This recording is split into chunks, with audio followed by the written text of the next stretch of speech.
Buddhāvataṃsaka Sutra. Book 29. The 10 Acceptances. Video 2. Then the great enlightening being universally good, in order to restate this teaching, spoke these verses. Just as people of the world hearing of a mine of jewels become glad at heart because they can obtain them, so enlightening beings, endowed with great wisdom, hearing the Buddha's teaching, the most profound character of nullity, become calm at heart when they hear this teaching. They are not startled or frightened, nor are they overawed. Great beings seeking enlightenment, hearing this grandiose message, minds pure, able to accept, have no doubt about it. Thinking to themselves that by hearing this exceedingly profound and subtle teaching they will become omniscient guides of heaven and earth, enlightening beings, hearing this message, are very glad at heart. Producing steadfast determination, vowing to seek the Buddha's truths, because they incline to enlightenment their minds are gradually tamed.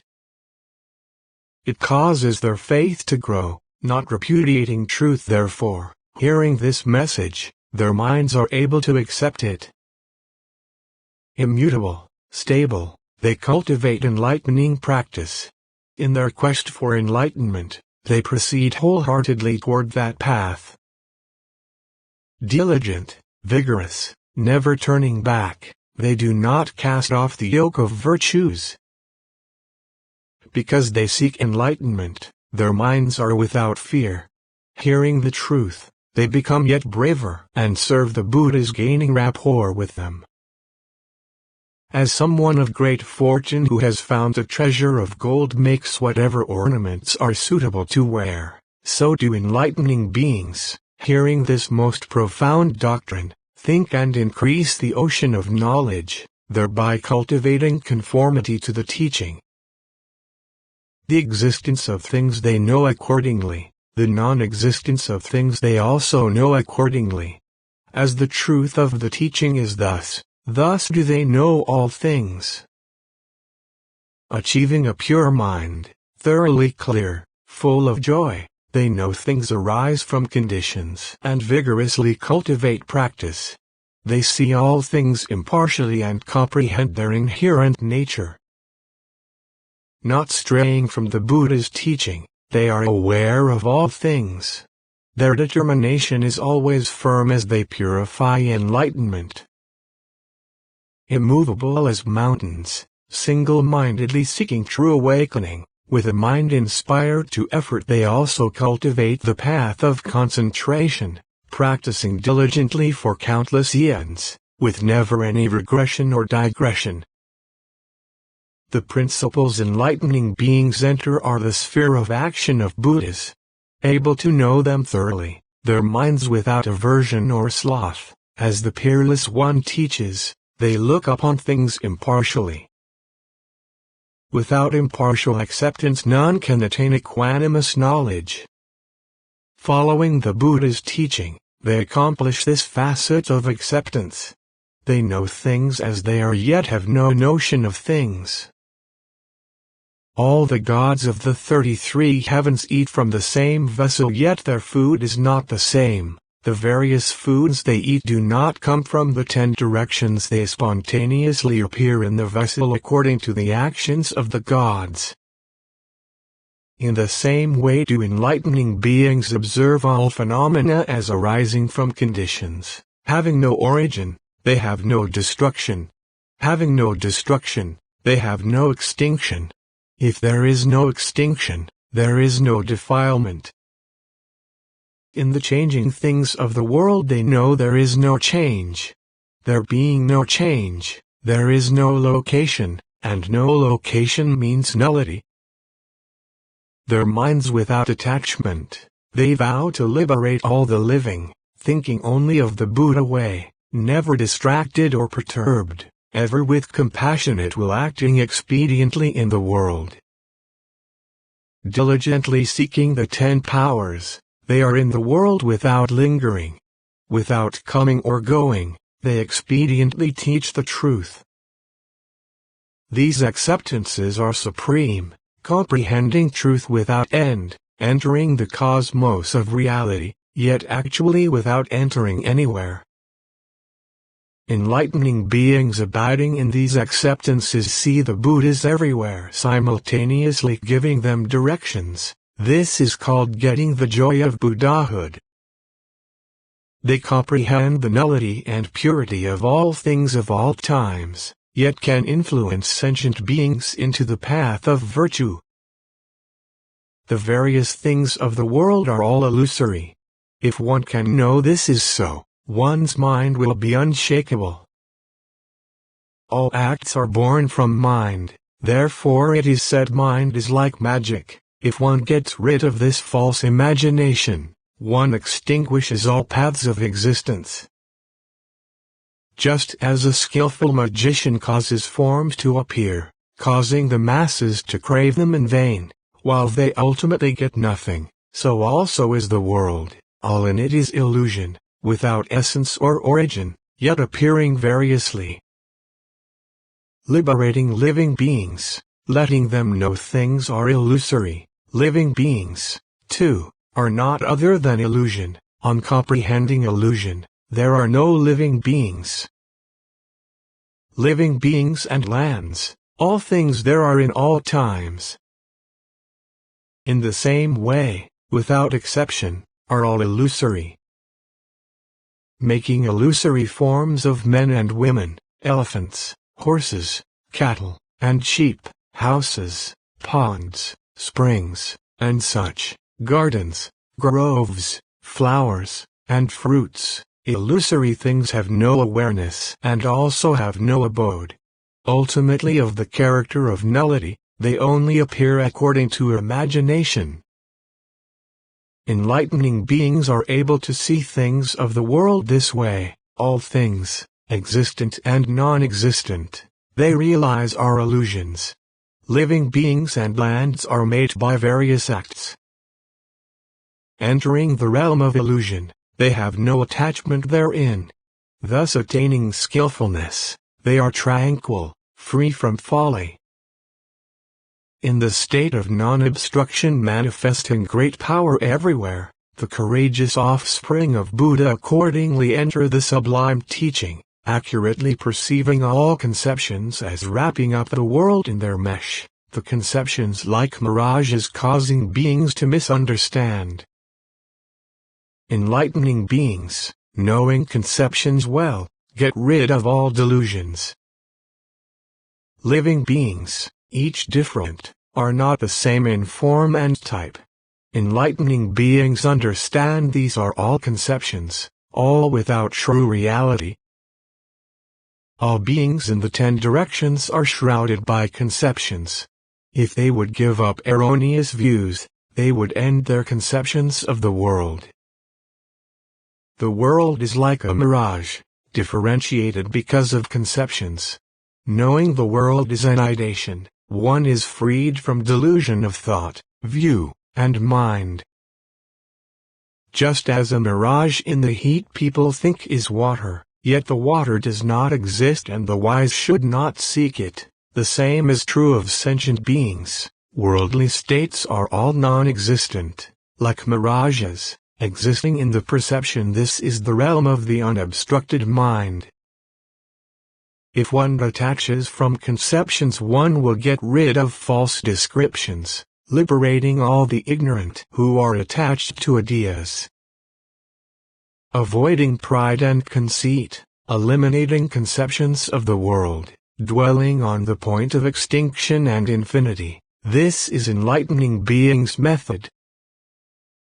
Enlightening beings realize things of the world are all like dreams, neither having nor lacking location, eternally null in essence.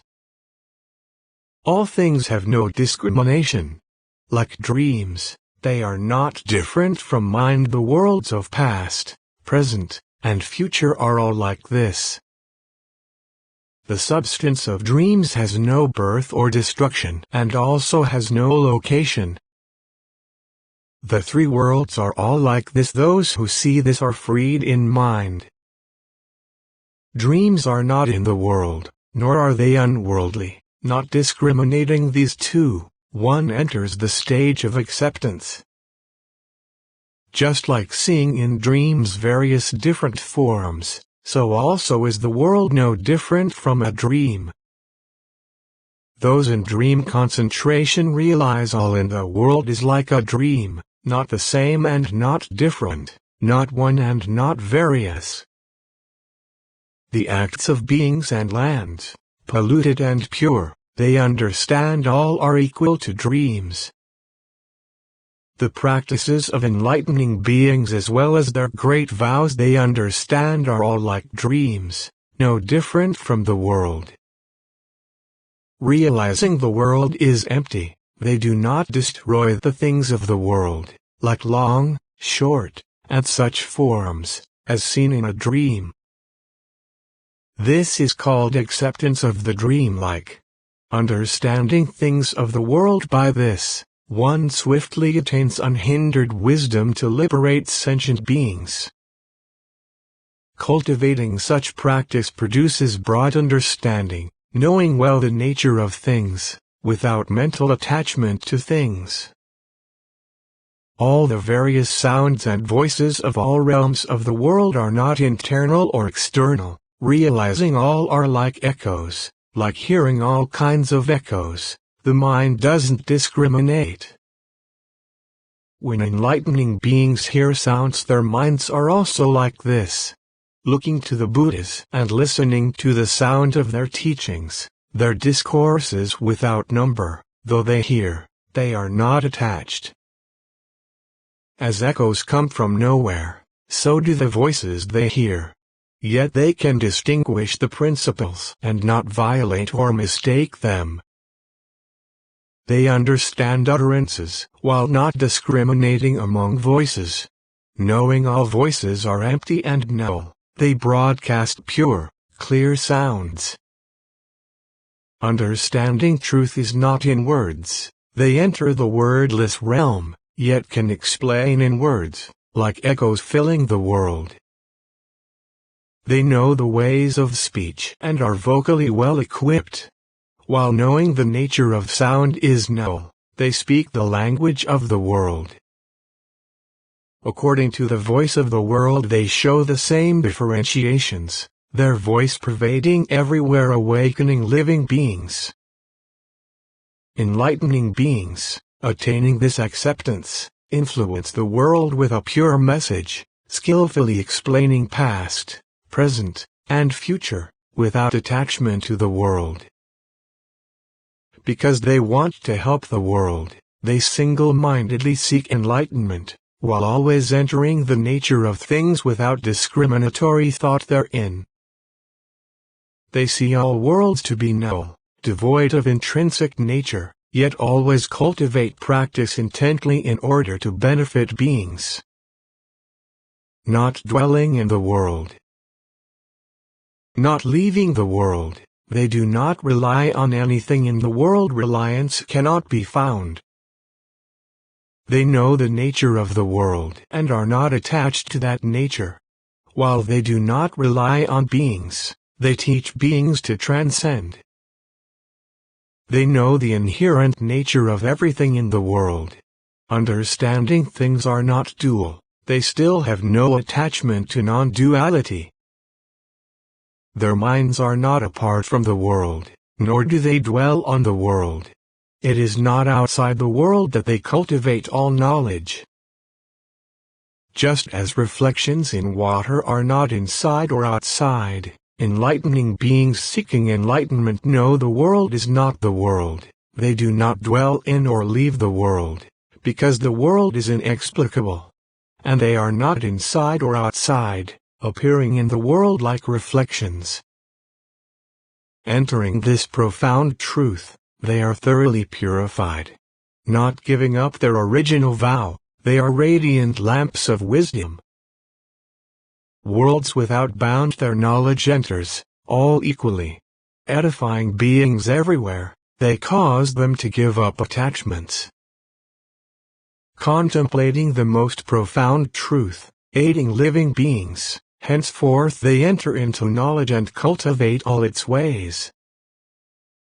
Enlightening beings examine all things, clearly realize all are like phantoms, and carry out phantom-like practice, never giving it up. Conforming to phantom-like nature, they practice the way of enlightenment.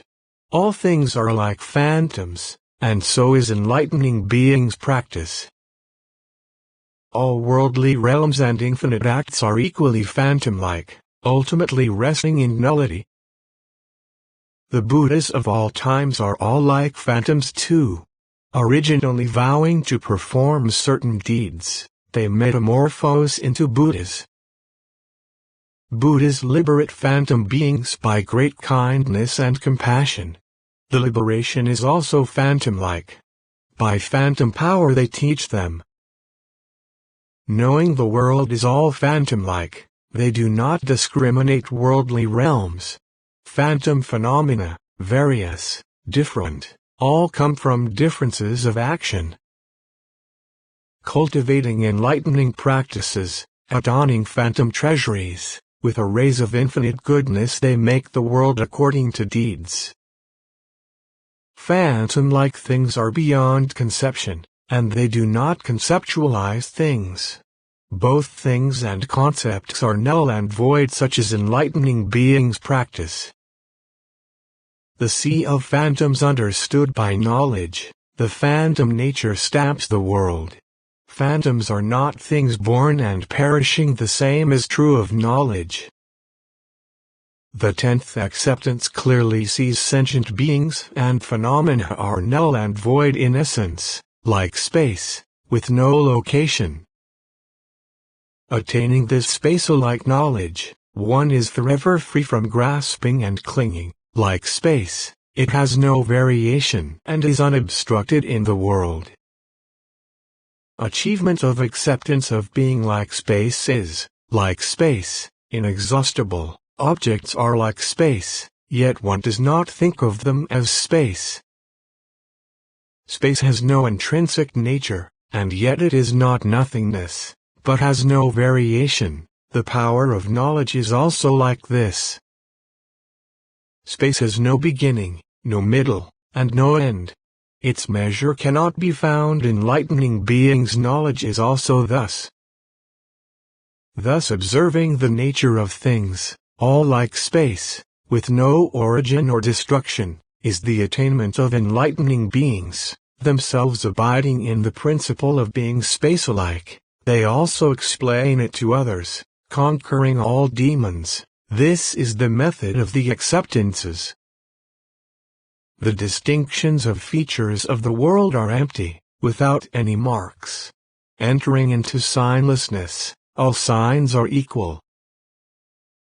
By one single means they enter all worlds, that is, knowing that all things in all times are in essence equal to space. Knowledge and voice and the enlightening being's body are in essence like space. All are quiescent and void. These 10 acceptances are cultivated by offspring of Buddhas. Their minds rest at peace, and they explain them to others. Learning them well, they develop great power. The powers of truth and knowledge become means to enlightenment. Arriving at these acceptances, they achieve unobstructed knowledge transcending the masses and turn the unexcelled wheel of the teaching. The great practices they carry out are beyond measure. Only the ocean of knowledge of the tamer can know them in detail. Giving up their egos to cultivate practice, they plunge into the profound nature of reality. Their minds always dwelling on pure truths, these they give to others.